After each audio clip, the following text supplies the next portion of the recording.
Hello and welcome to my 2 cents on it. I'm Gerald. Everybody out in there is giving their 2 cents on things, so I said, why can't I get my 2 cents on things too? And today we're gonna be chopping up a little sports talk, talking about the NBA playoffs, NFL draft, and anything else around sports that comes to our attention. So joining me today is two gentlemen. The third one will be joining me shortly, but these two right now. Thank you for joining me, gentlemen. First is a gentleman I've known for quite a while. He's been doing his thing, Mr. Jason Boyd. Sir, how you doing? I'm doing well. I cannot complain, Gerald. Just hanging out here in Chicago, trying to grind it out. Yes, sir. And my second guest, he is the host of First Formation. You can find it on Facebook Live every Monday and Friday from 9 to 11. I was guest on the show in December, Mr. Trey the Commish. Sir, how you doing? What's good with you? How y'all doing out there? Glad to be here. I'm with the Chicago Legends. That's what I'm talking about. I feel honored, man. Like let's go. I'm a boy. I'm a kid from Cali. So I'm Chi-Town, Chirac. Show me how we get down. Yes, sir. Yes, sir. We're gonna try our best.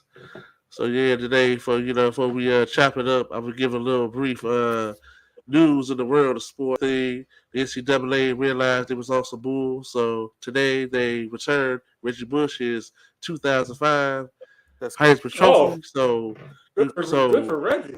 yeah, so congrats to Reggie Bush. He is reinstated as a 2005 Heisman Trophy winner.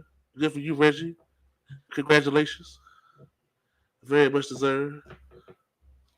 On the victory. Yes, sir.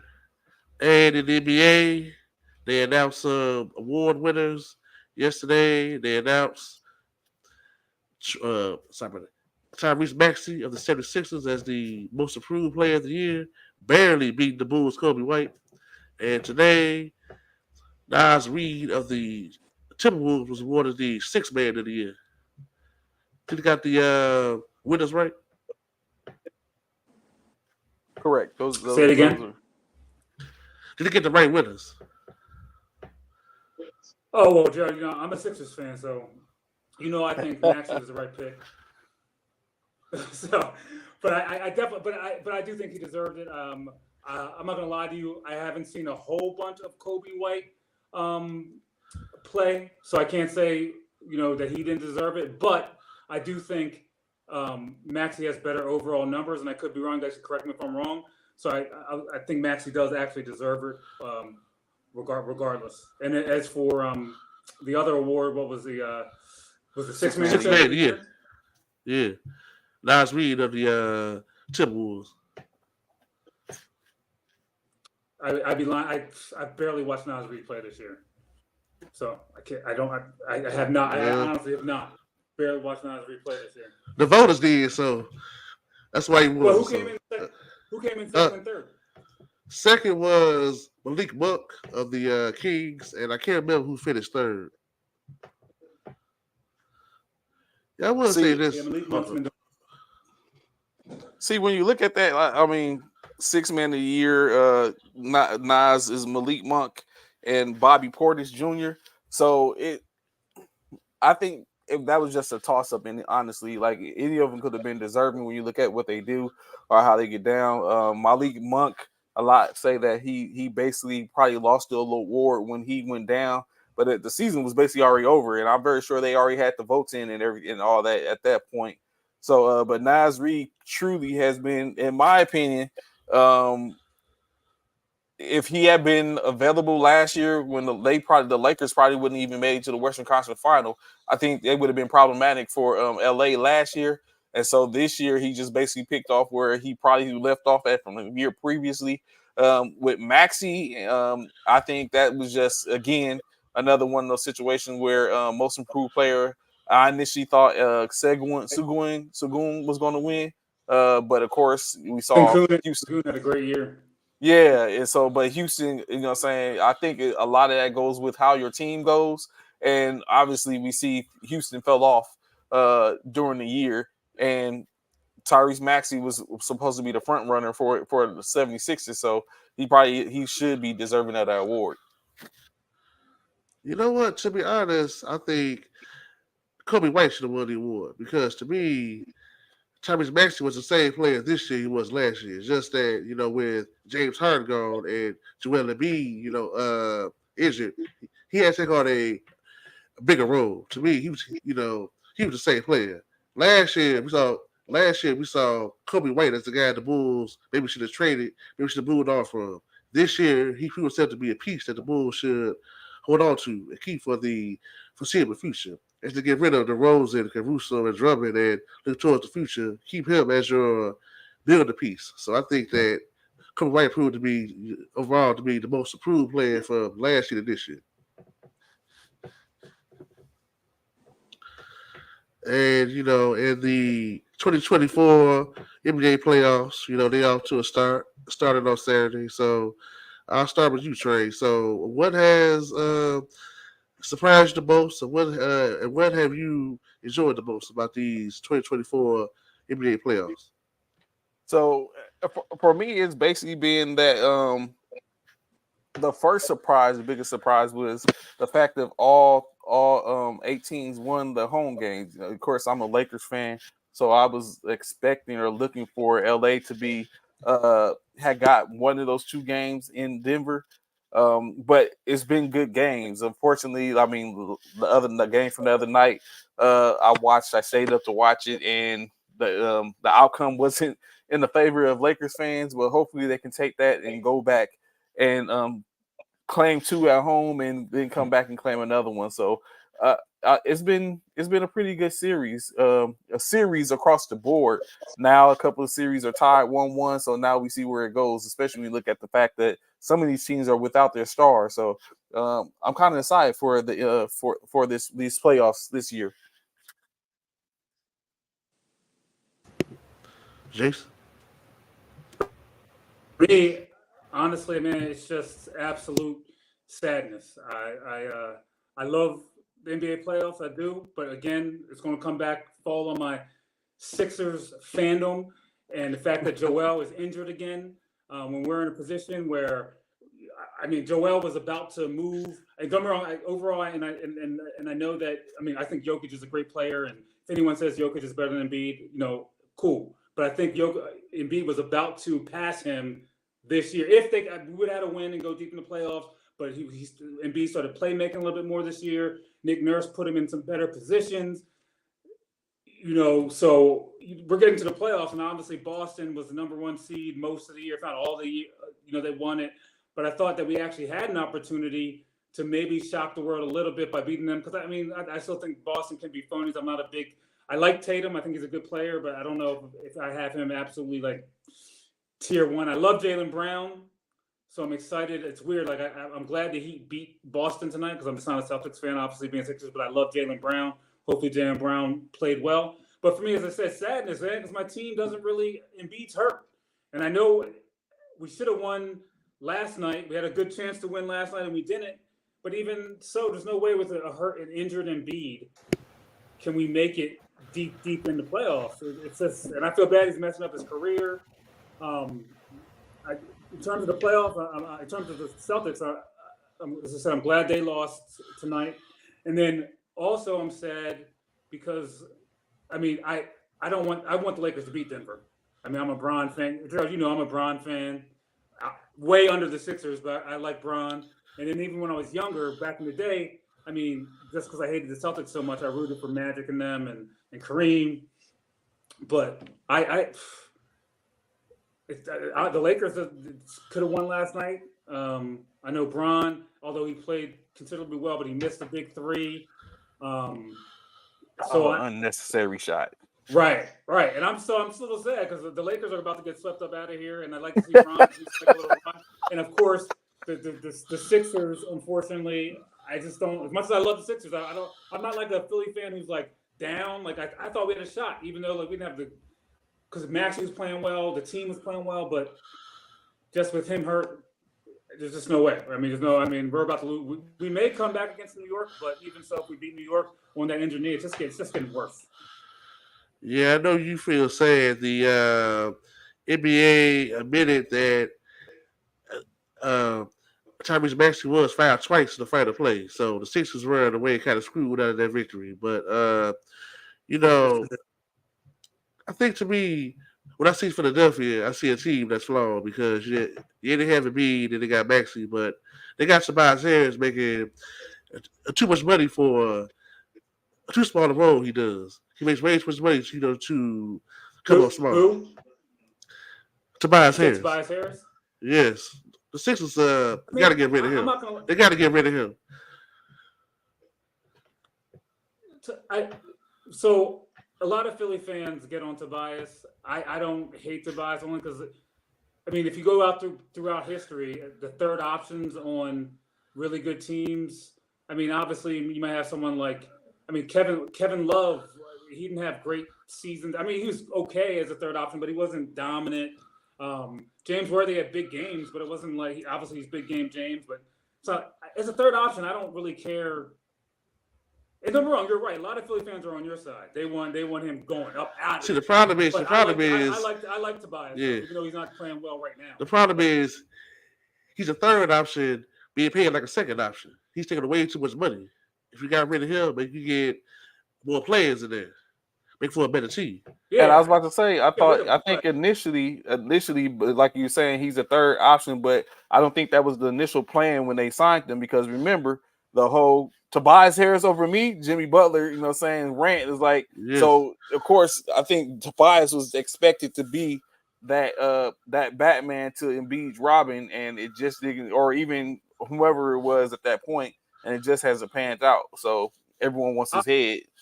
I honestly, I get the Jimmy Butler thing, but at the time, I remember at the time talking to my friends, they'd be like, "Do you want to keep?" They're going to get rid of Jimmy, and they're going to keep Tobias. And honestly, I didn't really have that big of at the time. I didn't have that big a problem with it because I mean, Jimmy. I know after that he had big playoff games and he's tough, but in hindsight, I thought he was just old. He was like 4 or 5 years older, so I was like, all right, let's keep the younger guy, whatever. So I didn't hate it at the time, but in hindsight, but even but let's just say Butler stayed.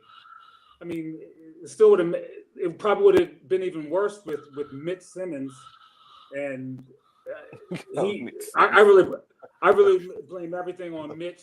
I can't take that dude.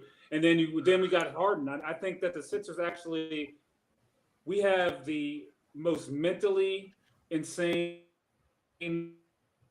point guards who ever, like 2 in a row. I mean, in a row, from Simmons to Harden, and they both bug out. Ugh. I'm just like I said. I'm just so upset about my team, but whatever. It is what it is. Let me stop. Well, I was about to say, did Harden really bug out, or is it that it was all about what the president of operations did and kind of like put him in that bad in the headspace? No, F Daryl Morey. He's an idiot for what he did. I get that. Yeah, okay. But at the same time, the way this is what happened. I think happened. Okay. Gerald Morey said, "Yeah, I want to give you your money. I'm going to," and I think he may or may not have meant it, but he may have meant it. Mm-hmm. But then, if you watch Harden play in that series, I know he had 2 40-point games. If I'm the owner of the team, and Daryl Morey comes to me and says, "I want to pay him," I didn't want Harden. I wanted Harden going. Like I didn't even want. I had no problem with him being gone. I never really. He never took any. He never took blame, any accountability at all for way played. It's like I want to, and then he wanted to get the ball more. He's not that type of player anymore.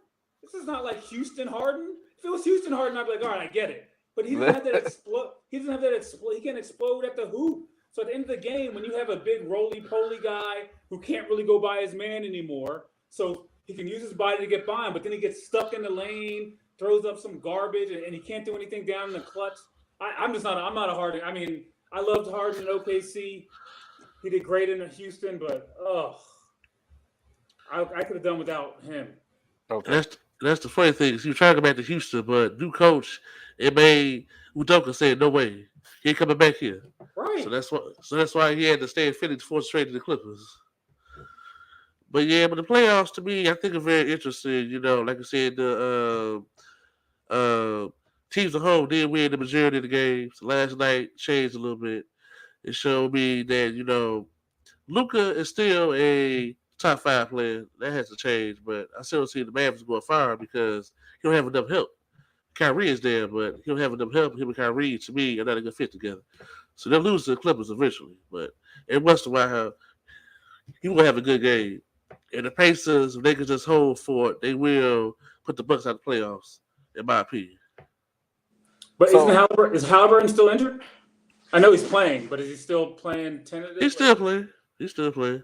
But is And he Giannis, playing like he was before again, or is he he, playing the way he did toward the end of the last 20, since All Star break, I guess, when he got yeah, around there when he got injured. he's still playing decent. But the good thing is with the trade for uh, Pascal Siakam, he has a little help. So Siakam is doing his part. So that's why together the Pacers will put the Bucks out. I heard when you said Luca is a top 5 player. Is he though, really, or is he a little bit higher than that in state? Like he's, and then last night, of course, we know the sustainability of him playing that type of lockdown defense and be able to put forth the 30-point game is probably what's not going to happen. But obviously, he showed that he has an ability. Like the knock has always been Luka doesn't play defense.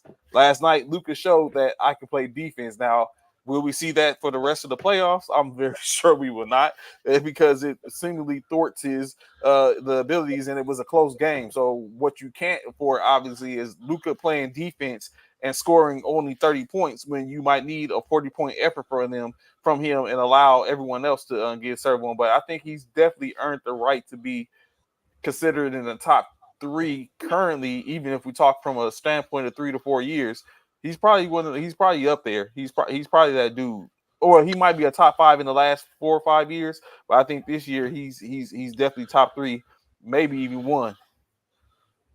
I guess to me, it's all about opinion because to me, the best player is the Joker, no doubt about it. Because everything he does, offensive, defensive, team wise, nobody affects the game more like he does. And number 2, I would have Joel Embiid. I think the Joker to be 1, 2, and then number 3, I gotta go with Giannis. I'm more biased towards big man because big man can affect the game more than guards. That's why Giannis would be 3. And then 4, I still gotta go with KD. He ain't the best like he used to be, but he's still up there. And then number 5, I'm gonna go with my head's telling me SGA because he's come up a long way.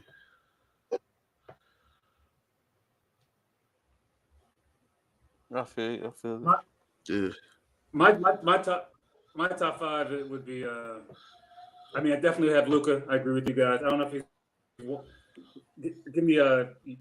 I'm gonna give Jokic until he. Well, Jokic is definitely up there. Embiid, Luca, KD, and Giannis are my top 5. Now, if you mention someone I forgot, it doesn't mean I won't change. I mean, doesn't mean I won't change my mind. If you did, I miss anybody there? It's your opinion. I mean, Yeah. That could be it's your considered. opinion. Well, Everybody got the other no. opinion. I'm saying there may be someone I just forgot who I would put in the top 5, but off the top of my head, those are my top 5. SGA, Tatum, I like the SGA, but now I want to put him in the top 5. Not yet. He's nice though. Ant-Man. I want to put him. I want to put him top Not 5 yet, but he probably will. Okay. Because I don't think he's better than Luca. I mean, when do we start penalizing Luca? And I mean, it's hard these days. And I'm not gonna lie. As much as I know basketball, like on the court, the way they measure different things and the metrics these days with the modern NBA, I don't know as well anymore. And the advanced stats, but like when you're determining, like Luca and both Jokic and how they play defense, although obviously their teams win, but. It's hard because in the past, like I mean, don't we want two-way players? I mean, I love Luca. Luca's super nice, like crazy nice. But traditionally, We've wanted 2-way players. That's what we want. Yeah. Two-way players. Clay, But Thom- Guys that's play Clay, no offense Thom- and different. Clay defense. Thompson, Kawhi Leonard. Like you Right. want the two-way player. Right. But at the same time, I would never take like Tatum over Luca, and he's a much better defender. I would never take Tatum over Luca, which is crazy. But I mean, if you go back in the day, I mean, Magic wasn't a great defender, so and he was able to dominate. But it's tough. I like the two-way players, the Kawhis, the peak LeBron, prime LeBron. Oh yes, your boy LeBron was laughing said a few weeks ago on the podcast, JJ Redick, he never won Defensive Player of the Year. And he said the year that he finished second, Marcus Gasol, who won the award, didn't even finish first team on NBA. So he's wondering how he didn't win the award that year. And I'm thinking that's a good question. Yeah, Like you just go said, ahead. metrics. Go ahead. I was just saying, like you just said, metrics. When it comes down to it, the unseen equations in which we try to figure out, like, how is this, how is this even possible? So, Well, I think they have different voters. That's why it happened. Of course. Because the person who votes for the first place, second place. Yeah, it's different than the Defensive Player of the Year. That's how that happened. Okay. And Paul Gasol didn't even make first team all defense, right? He was Defensive Player of the Year, but he didn't even make first or second team. He definitely didn't make first team. Bron should have probably got one, but a lot of those awards are tough. I mean, in terms of like the NBA does it in terms you shouldn't do it this way, but a lot of the awards you win on narrative talk. Okay. Yeah. So, a general question. I think the first round should come back to a best of 5. Do y'all agree? The first round? Yes. Mm.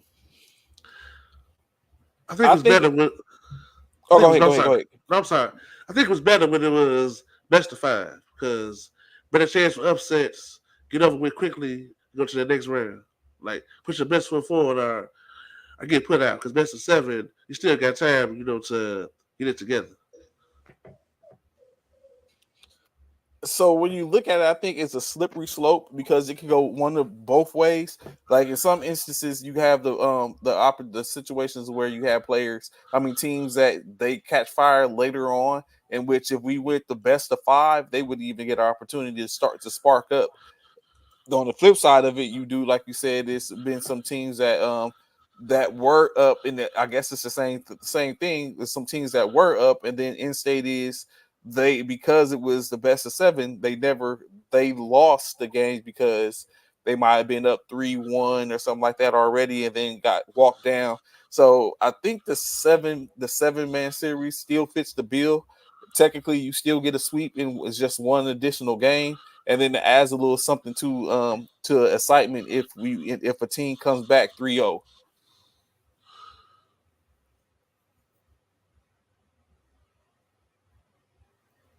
Muted. It depends. I mean, I remember the best of 5. I was really scared that year that Barkley went to if you remember that year that Barkley went to Phoenix and they played the Lakers in the first round and the Lakers beat them the first 2 games. Oh, I was like, man. And I thought the Phoenix was going to end up losing. I mean, all the Lakers had to do was win one more game. It was Vlade and James Worthy and them, but best of 5. Oh man! So you want the best of 5, but you want to get rid of the play-in, or you just want to? How do you want to do it? Or you want to go best of 5 and like go one? Keep the play. It's back to the way it used to be. Keep the play-in, but return to the best of 5. Keep the play-in, but turn to the best of 5. I mean, I would be fine with it. I don't have a definitive opinion on it. I would be fine. I know we won't because of money. So joining us, Mr. Greedy Sports Talk, lady, but always on time, sir. How you doing? I'm good, sir. Thanks for inviting me in. I appreciate it. What's up, fellas? What's good? Yes, sir. So yeah, we just talking right now about should the first round go back to the best of 5? And what's your opinion? I'm gonna say again. I know I said on the previous show. I know people been clowning Michael Jordan, for getting swept by the Celtics, back in the day. But people forget, that's a 5-game series. So you have very little room for failure, or very little room for error, I should Wait, say. so you think if they win 7 Well, in that particular series, Jordan was going to get a game from that Celtics? oh no, I'm not saying that, but I'm saying like when you compare a 7-game series to a 5-game series, 2 games do make a difference. Depends on which matchup you get. Yeah, but 5 games. We turn back to 5 games. I'm not opposed to that. Not at all. Yeah. I was just saying that, with a best of five is a greater chance for upset. The Nuggets upsetting the Supersonics in '94 don't happen if it's a best of seven series. They got to beat Exactly. them one more time. So, also the Knicks upsetting the Heat in '99 don't happen because they got to beat them one more time. So, yeah, I just think, it should go to best of five, but I know it won't because everything now is about the money. Yeah. Players about money, so it just is what it is. It's just all about the money.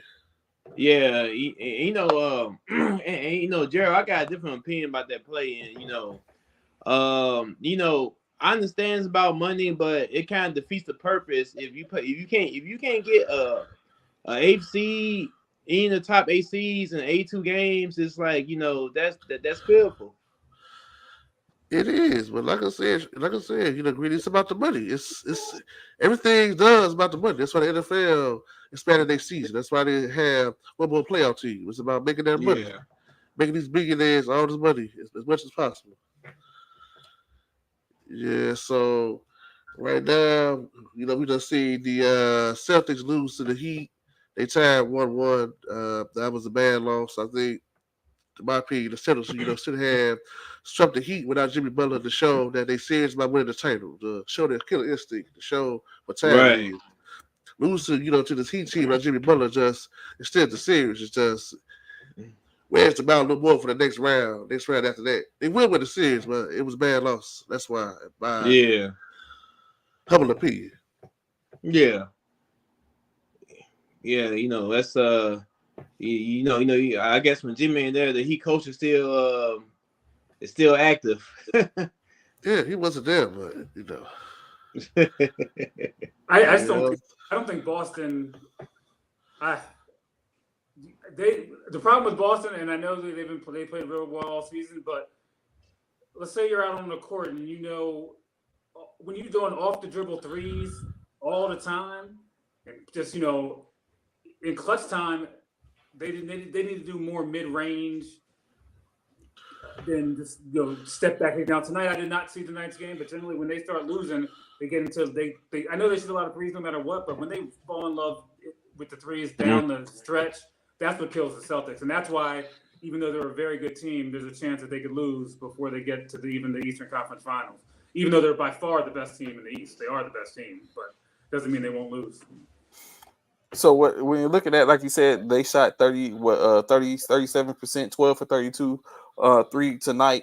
But additionally, I think like Greedy was just saying, you got to take in consideration. Like, yes, Jimmy, we put all the onus on Jimmy, but Eric, who doesn't even play the game, but he coaches and knows his X and O's. He's the real reason, and he's the engine, and he's taking the crew in which he has and stringing along to where, yes, obviously, sensibly, when we look at it, the expectation is that the Boston Celtics are going to win the series, but they're not getting down there without some nicks and cuts, obviously. And what we know is potentially. That Jimmy Butler on the squad would have definitely almost solidified maybe a 8-1 loss, but it's not far off in my opinion now, especially if the Celtics can't keep it together, and they could possibly let the Miami Heat creep up. Yeah, that would be bad. So let me go out west for a second. So because both the Lakers and the Suns are down 2-0. So I think we are the assumption that both teams will probably be set packing. So let me ask you all, which of the two should do the most change? The Suns or the Lakers? Um, well, what I would say about that is, if the Lakers, get swept by the Nuggets, or they don't, make win the game, but even if they don't, I just think it's time, like, for them to focus on the future, because yeah, LeBron sell tickets. I get y'all that. LeBron sell tickets, but you got to look at all the draft picks and stuff that you giving up, and all the young talent that you giving up. You know what I'm saying? Who's gonna be the next in line? Say if LeBron or Anthony Davis choose not to stay with the Lakers. Worst case scenario. But Bronny. then, but then looking on the other hand, the Suns, they got some to prove too, because they also getting up a lot to get Bradley Beal, and KD, all them pieces together. And they getting smoked by the Wolves. No, I've been watching the games. It got to a point where Anthony Edwards, he was like, "Get your old ass on the court." He said something that's now, I can't, I can't repeat it verbatim, but he said something that's he like, "Man, you old, you can't guard me." He said something like that to KD, and I think the Suns might be the bigger fair than the Lakers, because the Lakers, nobody expected them to beat the Nuggets, so. But people have expected the Suns to beat the Timberwolves, so I'm gonna say the Suns. I'm gonna say the Suns. That's why I'm at on that.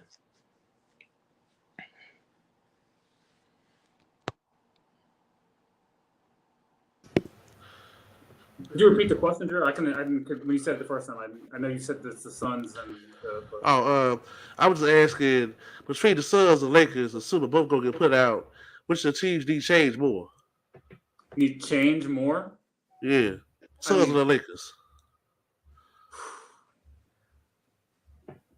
I'm interested to see what Trey's going to say, because it's his team. I'll be your hook.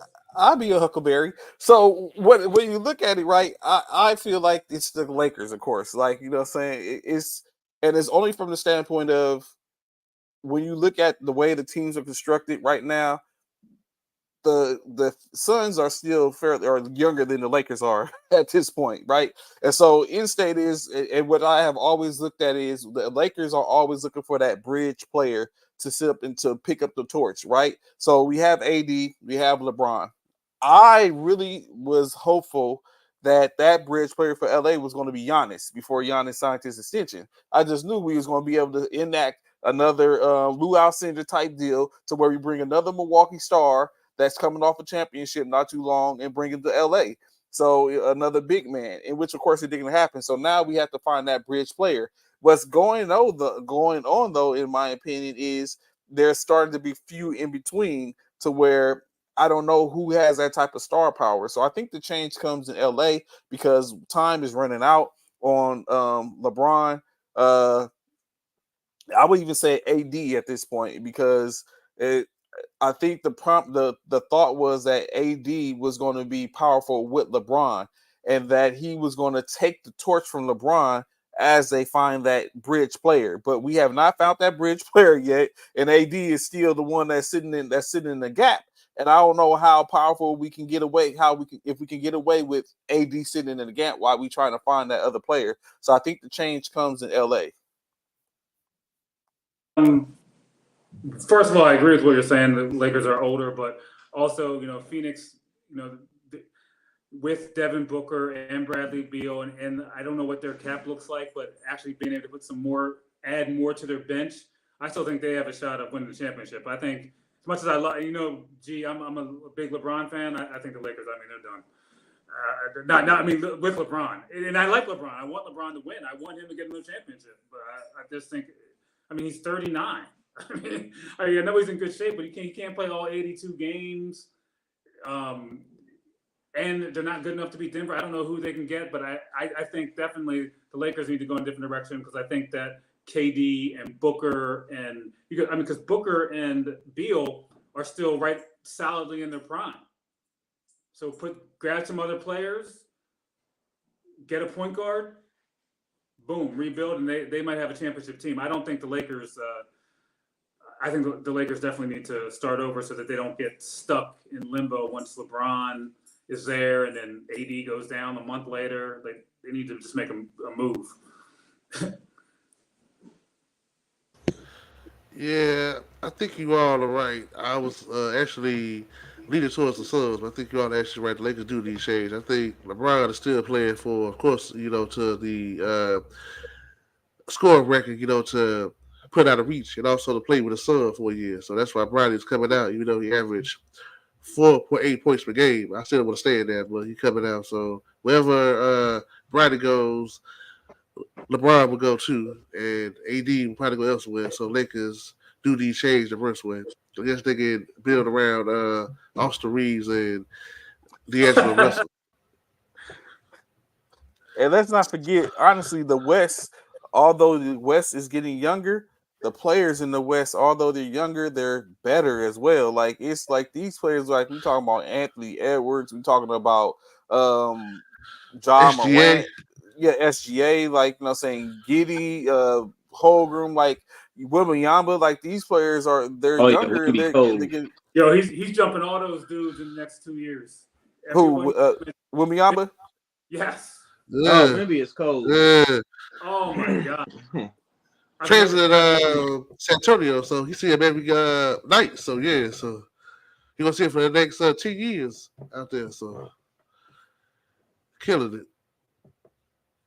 And as long as they stay as long as they stay in the lottery, they're just going to continue to build and make it better. The only thing they're missing is probably obviously at some point probably getting rid of Pop. No, I think to me, Pop coach as long as he wants to, because he's still one of the best coaches of all time.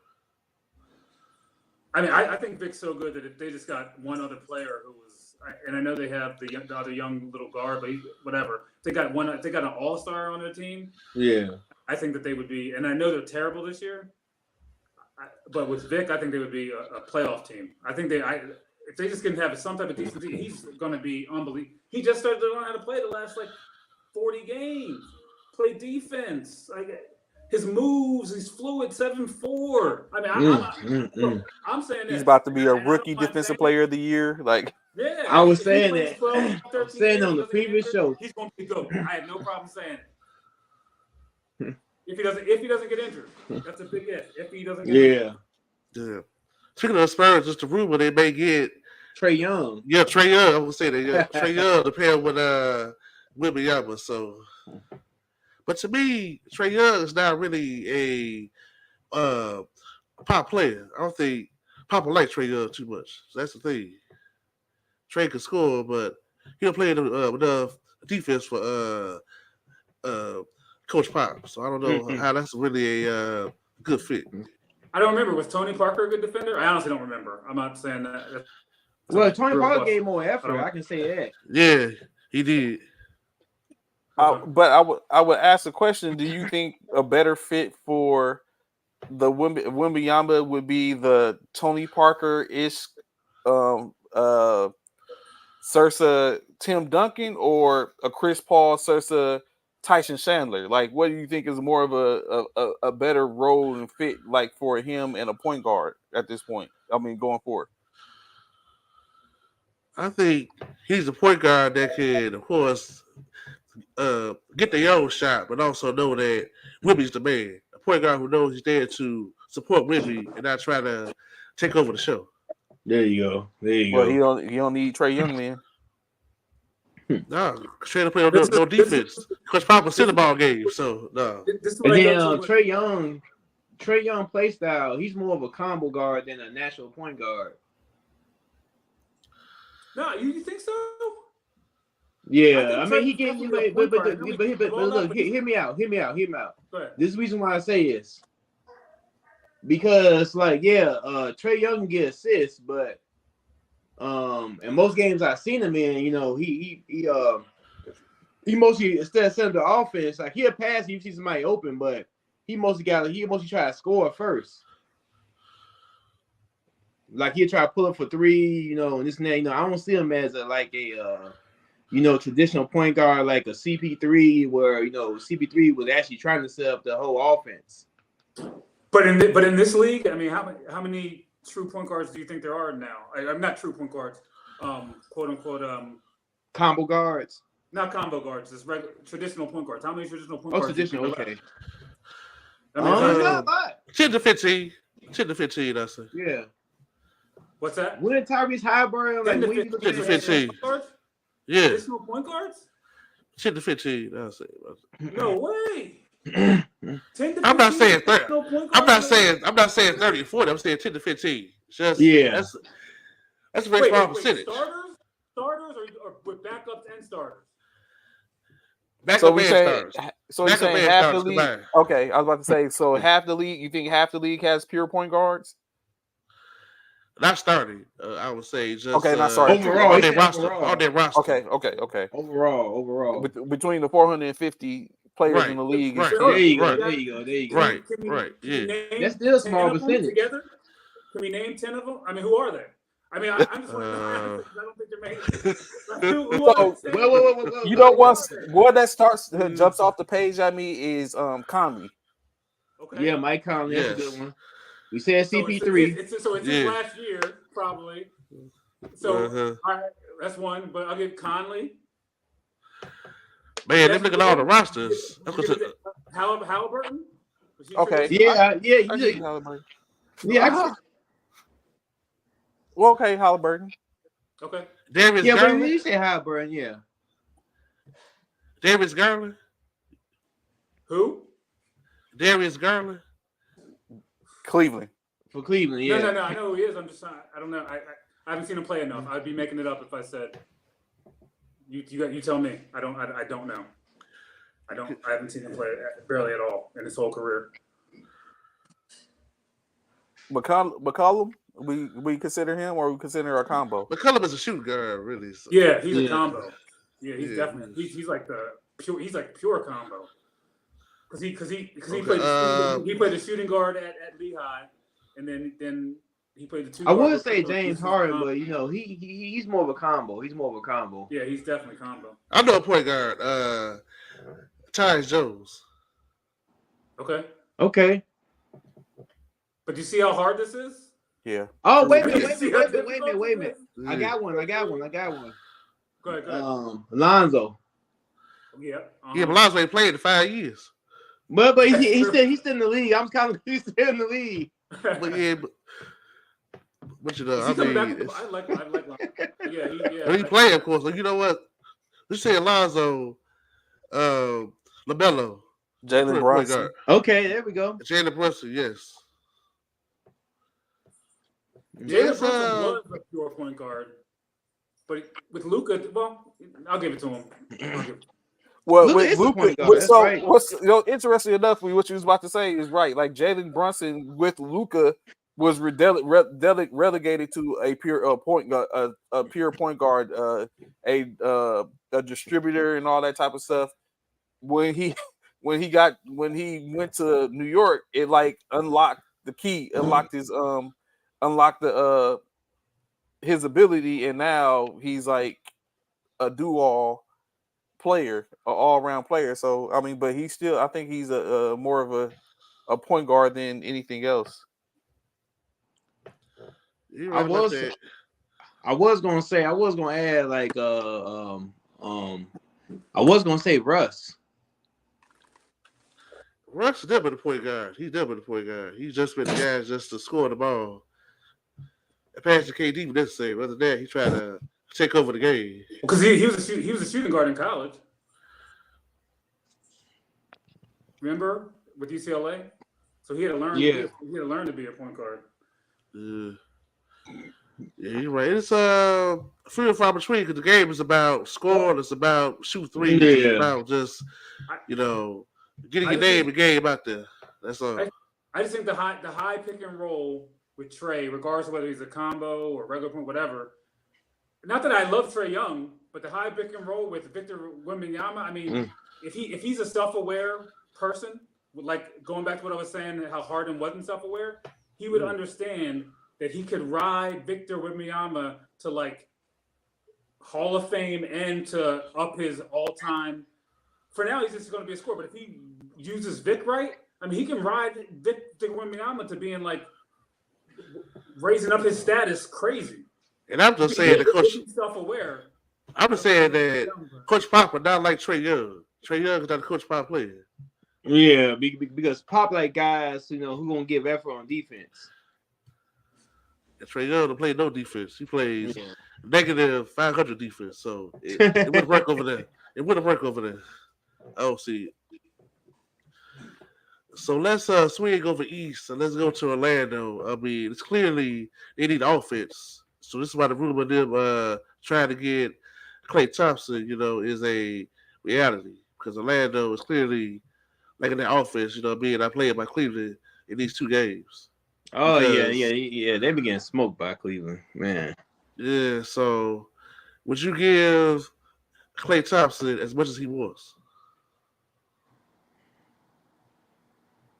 Who started? I'm still watching Orlando. I definitely want to give Klay Thompson. I mean, I think he's. I mean, he can go to a place and come off the bench, but I think he's cooked. It's not his fault. He came back from injury. Good for him, but he's not 3-and-D anymore. So I definitely want to pay him as much as he wants. And Klay, I mean, I feel bad for him because he was a beast, but injury, having anybody an ACL and an Achilles. Yeah. It's starting their finals, right, in 2019, right, when he got hurt. Yeah, I don't remember when it started, but yeah, it's just. That's the last time go ahead. But I'm saying that's when he was originally injured. I don't remember when his ACL. Yeah. When they was playing like Kawhi and them, if I recall, it was that 2019 finals. Okay. When the Warriors went against the Raptors. Oh, that's right. Okay, so I'm looking at Orlando starting lineup: Jonathan Isaac, Pablo Beccaro, Franz Wagner, Gary Harris, and Jalen Suggs. And they start lineup, 2 guys scored less than 10 points. They got over there, Wendell Carter Jr. We seen him with the Bulls. He really don't do much. Franz Wagner's brother, Mo Wagner, Markel Fultz scored 1 point. Cole Anthony scored 0 in 17 minutes. In 14 minutes, Joe Ingles scored 2 points. So, Orlando really has no bench. And the starters really don't score much, so he need offense in the first way. And Isaac can't play a lot. He gets 10 minutes a game.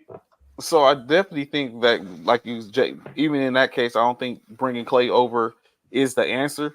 Like I think Klay. I don't know if Klay is a starter anymore. He would be better potentially coming off the bench, and I don't think anyone's going to pay him huge dollars to come off their bench. Unless they're true contenders and they have the ability for that. So all that is like a perfect storm, and I don't see any hurricanes in that future. So it's going to be, I think it's going to definitely come down to the point to where Klay is going to have to go where he can probably be utilized the best and get a little something that's not to where he doesn't seem like he's basically falling into that little area where he's on the back end. He should still be effective and be effective money. Yeah. You know what? I concur with Trey and Unapologetic on that.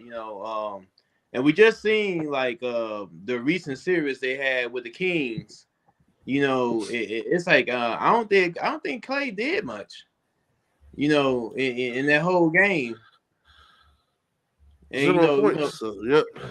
Yeah, it was how many points again? 0, I believe. 0. Yeah. That's what I was thinking. Like, I don't think he really did anything. So he's definitely on the downside. I say a team can still use him like in spurts, but like according to the Magic, that's not Klay's not going to be enough. I don't think Klay going to be enough. No, definitely not. Okay, so what do they need then? Pay them huge money. Yeah. Let's say what, 2 years at 26, 28 million? Does that sound about right? I'm not sure that's Yeah, that sounds about right. That sounds about right. that's Because he okay turned money. down 2 years, 48 million. So yeah, Oh yeah. that sounds right. Okay. So You could find well what team I don't know oh, what team would be right for him. It would have to be like a team that he could get very clean and open shots. I think a team I don't that's know. actually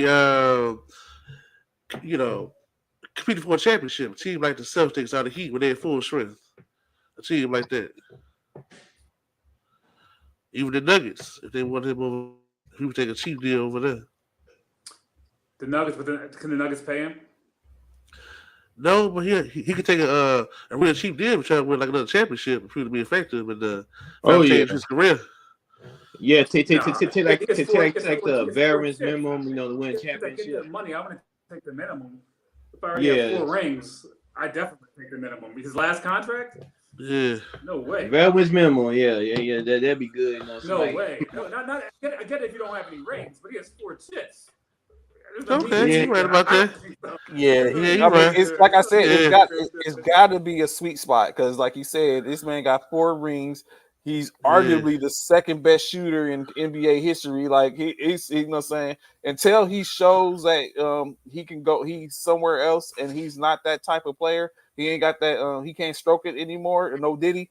It's basically at the point he's going to basically is going to be that. Like until he gets back into that point, he has the chance to kind of like maybe dictate a little, but I'm just what I was saying is he shouldn't. I hope his expectation isn't that he still can go and garner the money that he would have got 3 or 4 years ago. He's not that Clay, but he should be a good enough Clay to get a pretty purse and still be able to contribute.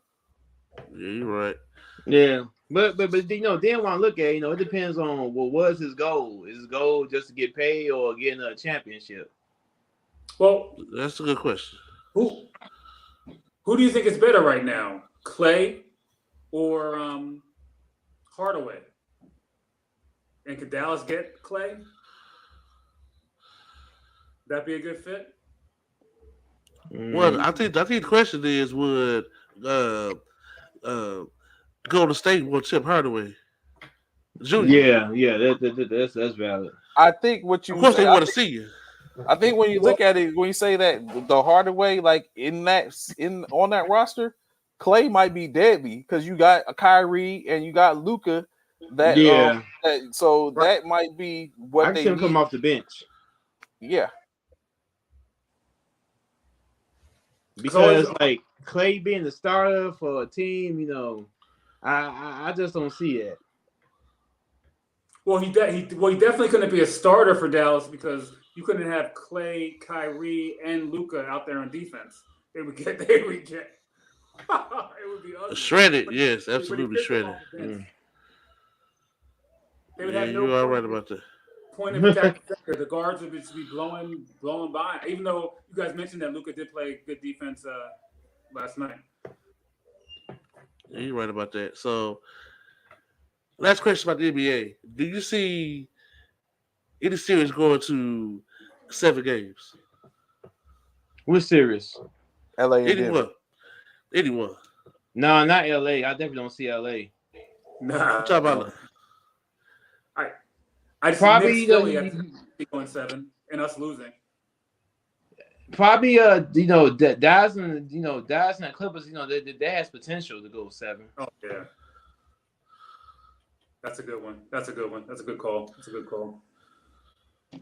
Yeah, I'm looking at right. You said Dallas to the Clippers going 7. I'm looking at over East, and I do see a good chance Knicks go 7 if the Sixers can get it together. Yeah. It's like them 2 home losses, man. That was bad for Philly. I'm not 2 road losses, but then again, Knicks did what they're supposed to do. They protected home. I have to think about that because the Knicks was the highest seed, right? Yeah, they did what they were supposed to do. Yeah.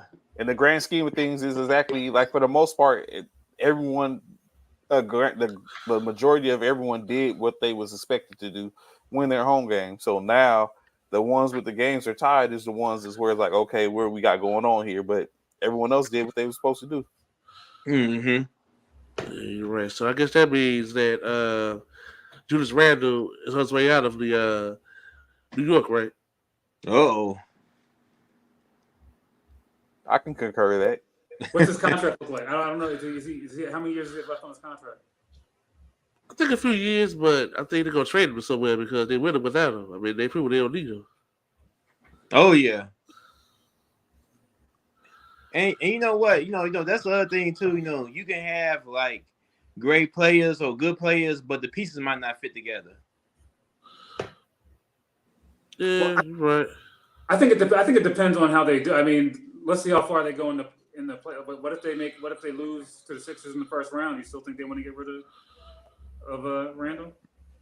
They're probably not, but if they go to at least the conference finals without him, I think he's gone for sure. Yeah.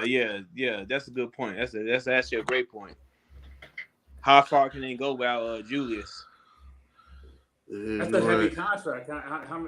How many teams want a non-floor spacing? And I love Julius. I loved him since before Kentucky, but a non-floor spacing power forward without all that money, now just injured. I mean, I obviously he's still going to be in the league, but that might be a tougher I'll trade. tell you who. I'll tell you who the Bulls, because the Bulls need as much talent as possible.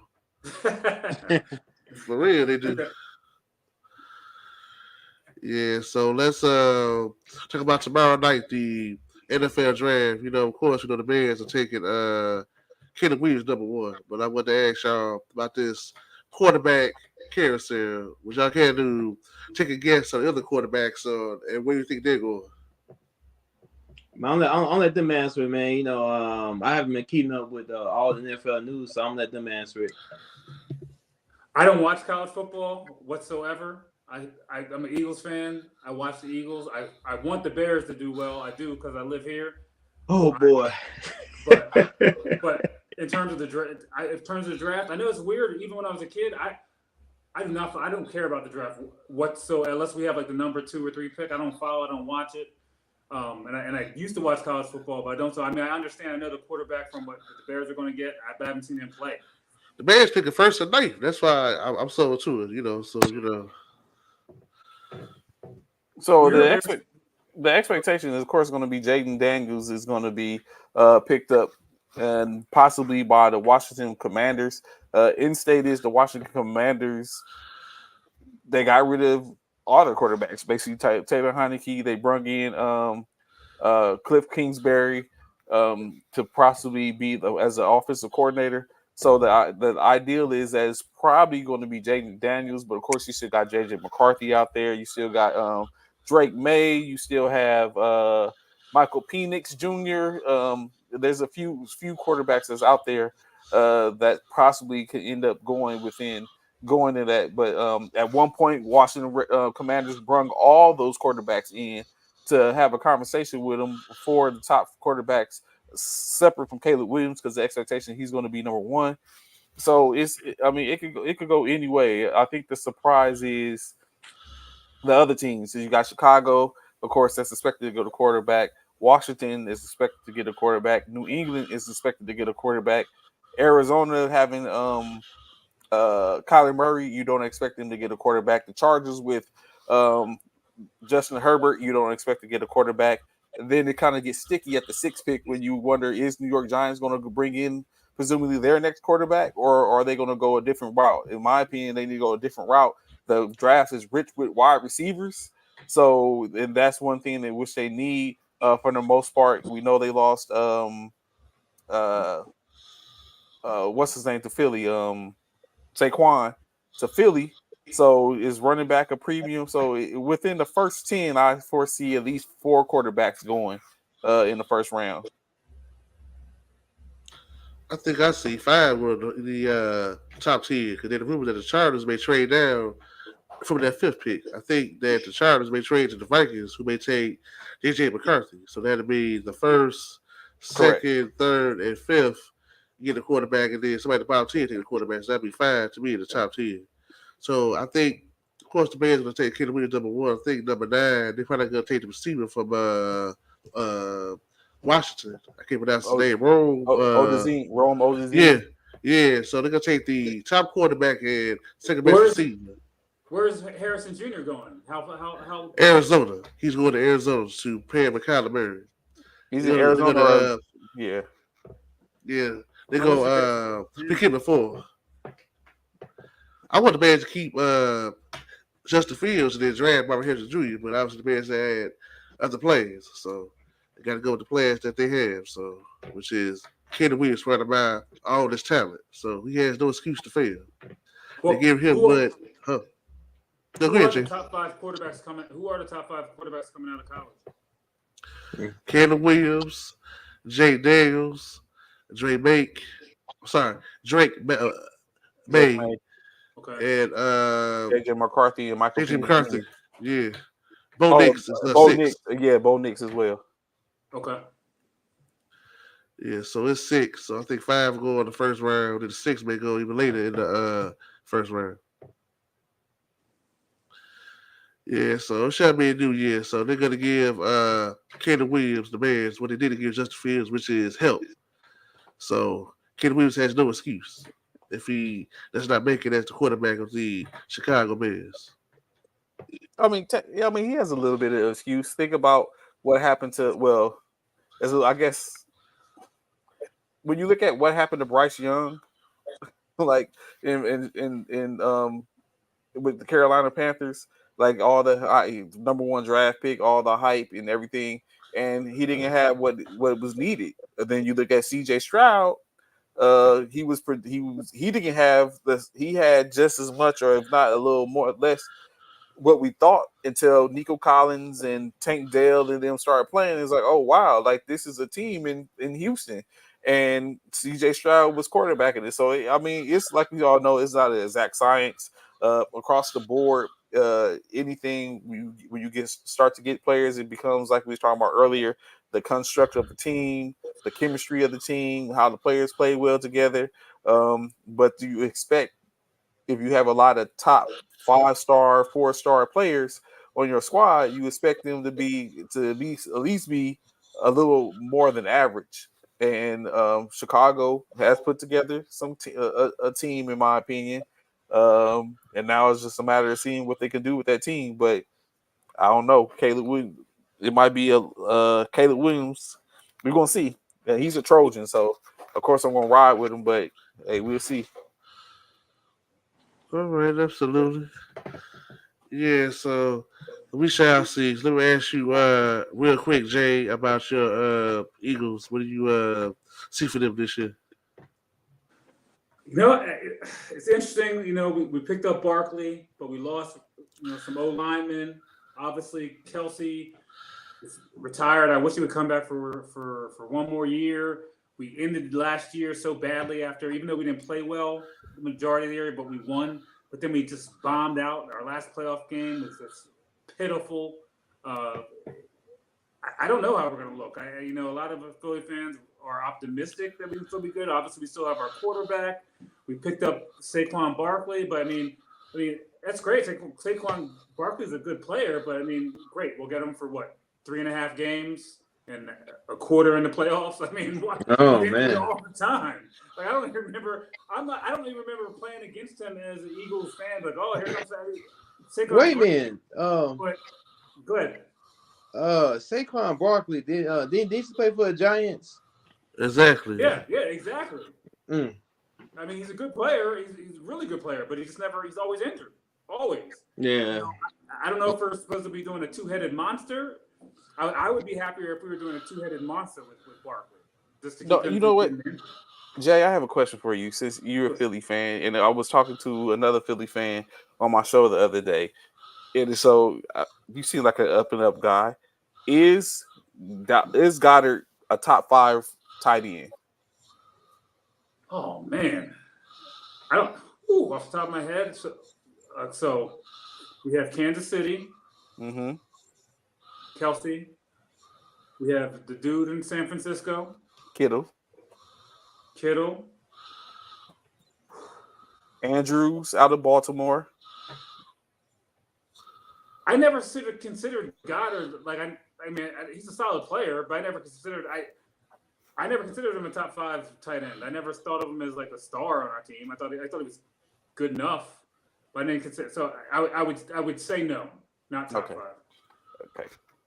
I thought the same thing. I said I had rattled off a couple, which I was like, yeah, he's top. I'm not saying he's probably top 10, top 7, but top 5, I wouldn't give him top 5.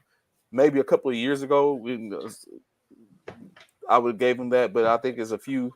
Even Laporta out of Detroit, I think is a better tight end than him. Right. And we fell apart. So, like, I figured, when we were struggling, if we have a great tight end, we would have maybe done a little bit better. I mean, we didn't run well last year. So the Eagles, Jared, I don't know that I can't be definitive and say, oh, we're definitely going to be good. And I'm saying this all last year, even though we were winning ugly, I was real confident. Like, I was sending my friends muscle pictures after every touchdown. Like, I was confident in our team. Now I don't know what to think. I'm a little afraid. I hope that we're going to be good, because I think if we get a Super Bowl, if we could get one with the crew that we have and Hurts at quarterback, we could possibly get a few more. But if we don't, it's just going to, and it's a disaster. Then we're going to end up starting over. You gotta get one before. The Cowgirls. Oh. They ain't never gonna win one. You ain't gotta worry about that. As long as Jerry living, they ain't gonna win one. Yeah, so Greedy, I know you're not really big on football, but I know July 20th you'll be watching Mike Tyson, Jake Paul. What are your thoughts about that?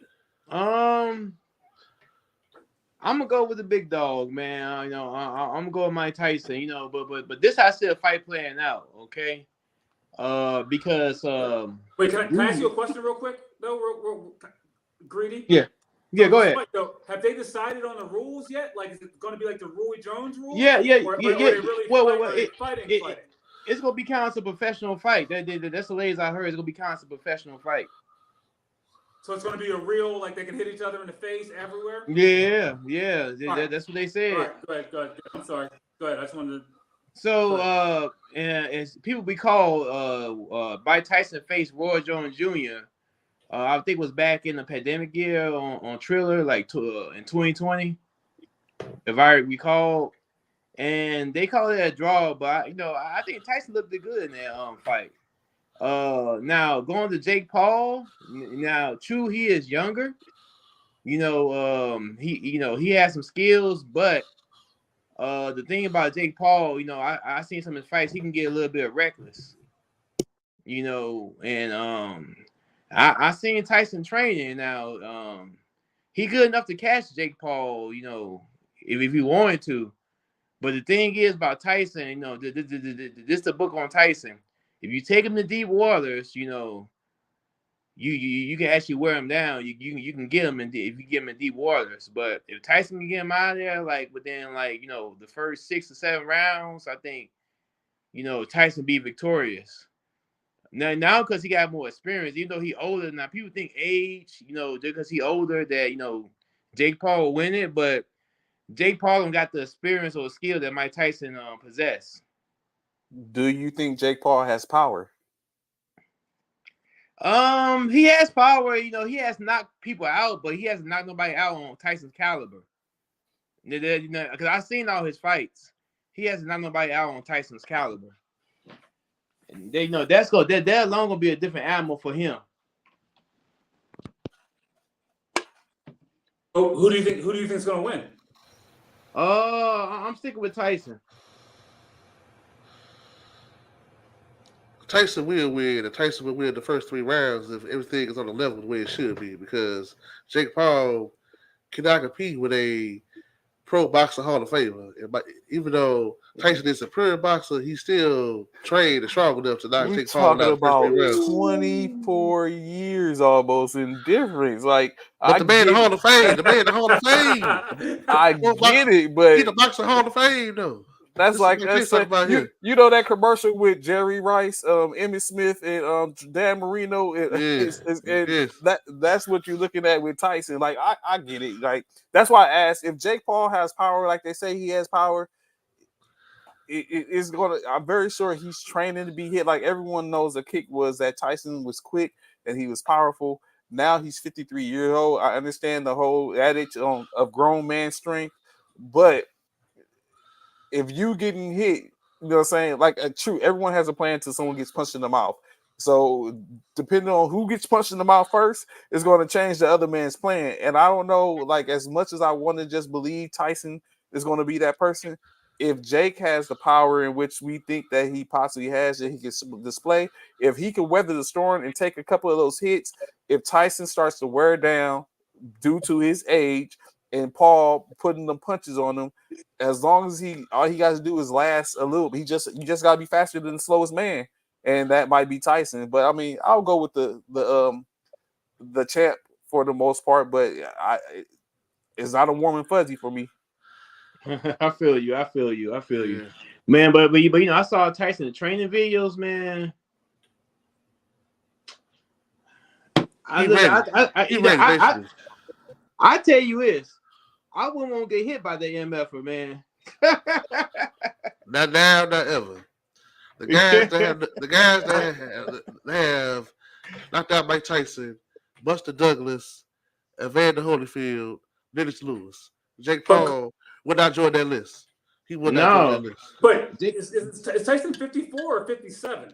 57. I've seen Jake Paul, and I'm not. People say Jake Paul is pretty good. He's good. Fight him play, and then he has knocking out, like he knocked out. What Rampage Jackson was it? What? Ain't UFC fighter though? Nate Robinson. That's who he knocked the first time. Nate Robinson. Yeah, Nate Robinson. Yeah. No. He knocked out one of the old professional UFC fighters. He was older. Randy Couture. Definitely... Randy Couture. I think you. Randy Couture. No, was that his brother who fought him? It was wonderful, but I get what I get what the points that you're making, and I mean, and I know I see greetings like UFC in boxing.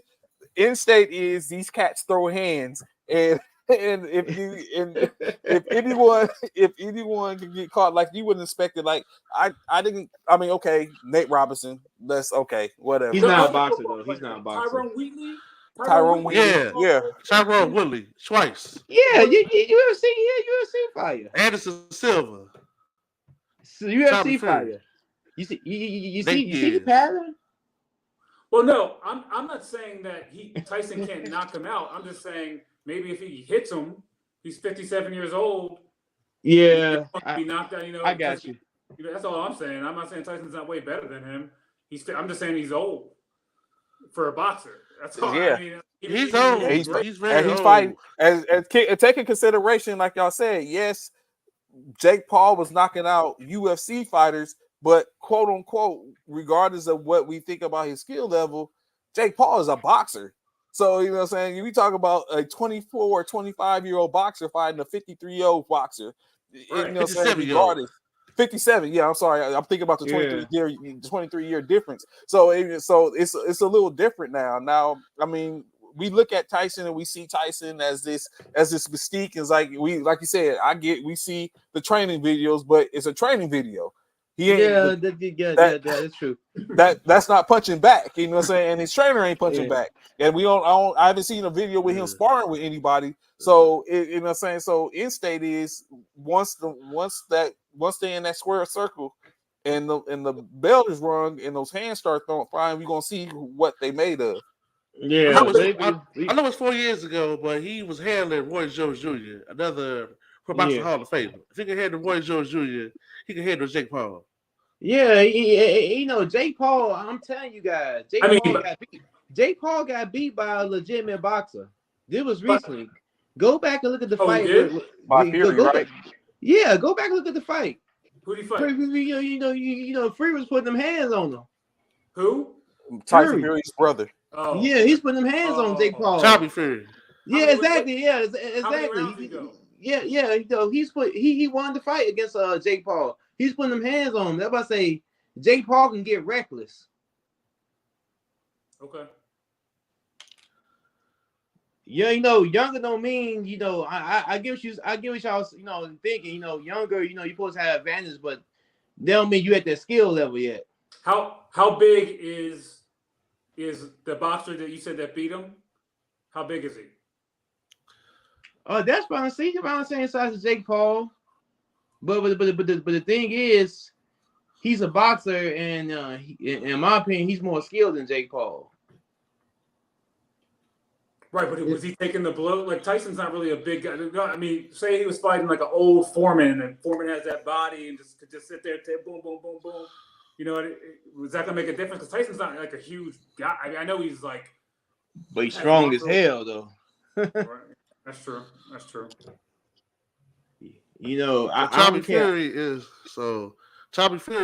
6 feet, 183 pounds. 6 feet. Okay. Jake Paul is 6'1", 183. And what's Tyson weigh these days? He got to be about 200. Right. Ooh. It would be fun to see Tyson, and I have nothing against Jake Paul, but it would be fun to see Tyson knock him out in the second and third round. I think that would actually do.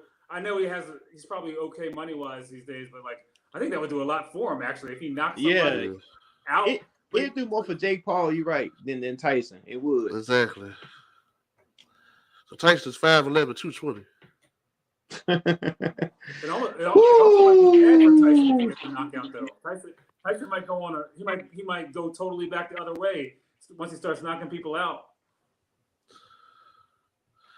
Yeah, I'm going to admit I haven't watched boxing as much in recent years since, the days of Tyson and Holyfield and Lewis.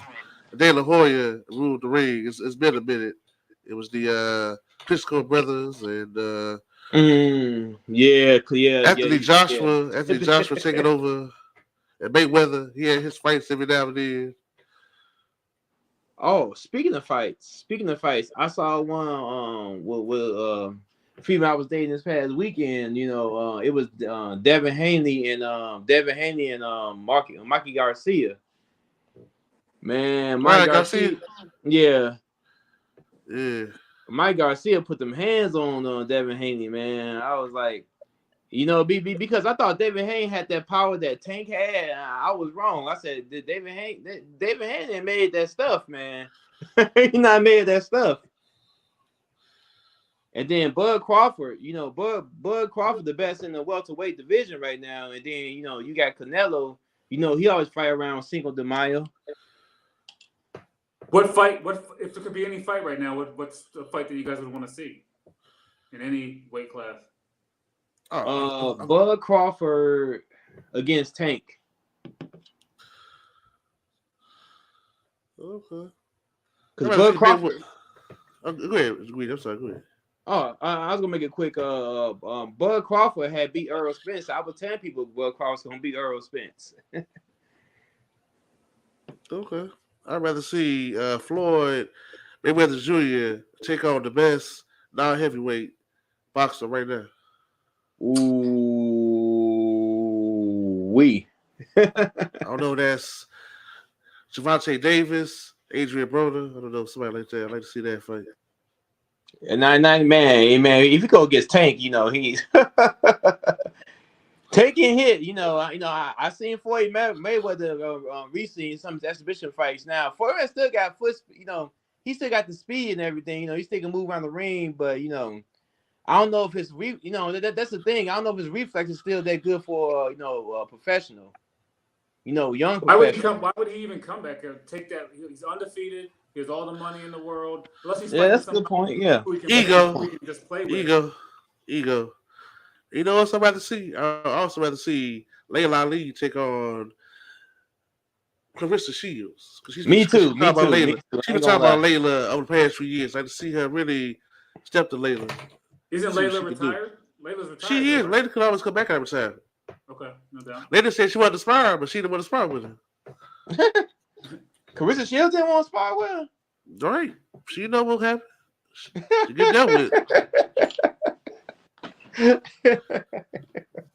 Oh man. Not to change the subject, but if I could see any fight, like if you go step outside the box, and I would want to see John Jones versus Brock Lesnar, and they both can take as many PEDs as they want.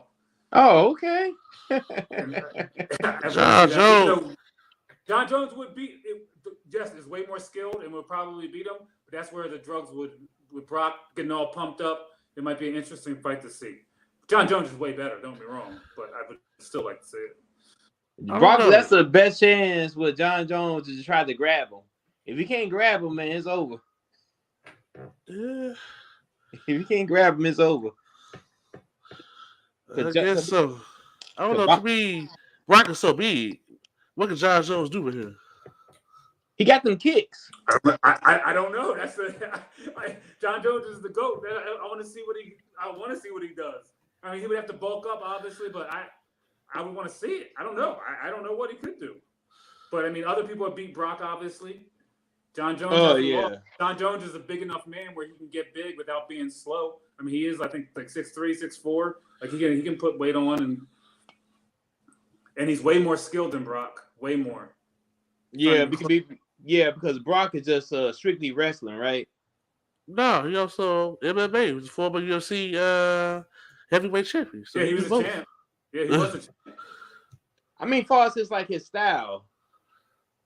I mean, he's not.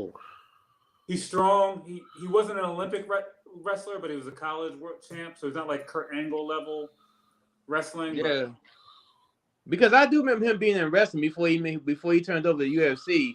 You know, that's why I think that that's why I look at him as like a doggone grappler or something like a. He do both. He do WWE, but he still do UFC without there too. Don't get it twisted. Oh, okay. I'll tell you what. I would get in the ring with Tyson before I got into an octagon with either one of those two guys, Jones or Brock. Brock's so big, and then Jones gives you those front knee kicks. Those front knee kicks. Yeah, that's what I mean. Them kicks, man. Whew. Those front. Shoot, John Jones should have been. I mean, I don't know if y'all remember the movie called Bloodsport with John Van Damme. Yeah, man. I think John Jones should have been in that movie. If they do a remake. Yeah, no doubt. I agree. Yeah, that was a good movie. Mm-hmm. Yeah, gentlemen, I want to thank you for coming on. I know your schedule is very busy. Thank you for coming on. Give me your takes on the world of sports. I truly appreciate it. So we're gonna wrap this up. So first, you all have any final thoughts about like anything on your mind? Go Sixers. Hopefully the Embiid can find a way to pull through, beat the Knicks, and by a miracle get us to the championship, but unlikely. Okay. All right. So I want to start with you, Greedy. Can you tell the people how to meet you on social media? Okay, on social media, I have my Greed Sports Talk Facebook page. I also have my Greed Sports Talk YouTube channel, which I haven't been on lately because I've been doing a lot of stuff. But I'm gonna post some more sports content on there. Get things back rolling. I've been doing a lot of things. Cybersecurity certification and all that stuff. I've been like sidetracked with things, but we're gonna get back to what we used to do. All right, Jason. Hey, I mean, you can just find me at unapologetic.com if you want to see kind of what I'm up to and what I'm looking to do these days. Unapologetic.com or the unapologeticmiddle.com. Mm-hmm. All right, Trey. Yes, sir. Of course, you can find First Formation and Warren Sports Talks for the most part on our Facebook and YouTube channel, as well as Twitter, and just about anywhere else. My personal, Trevion Amir, LinkedIn and Twitch. Got what you want. Oh man. All right, you can find me on Facebook, Gerald Britts, Instagram, Twitter, and YouTube. My 2 cents on it. For Trey the Commish, Jason, Unapologetic Board, Reading Sports Talk. I am Gerald Britts, and that was our 2 cents on it. Have a good night. Thank you again, Jim, for everything. Thank you. Thank you. All right.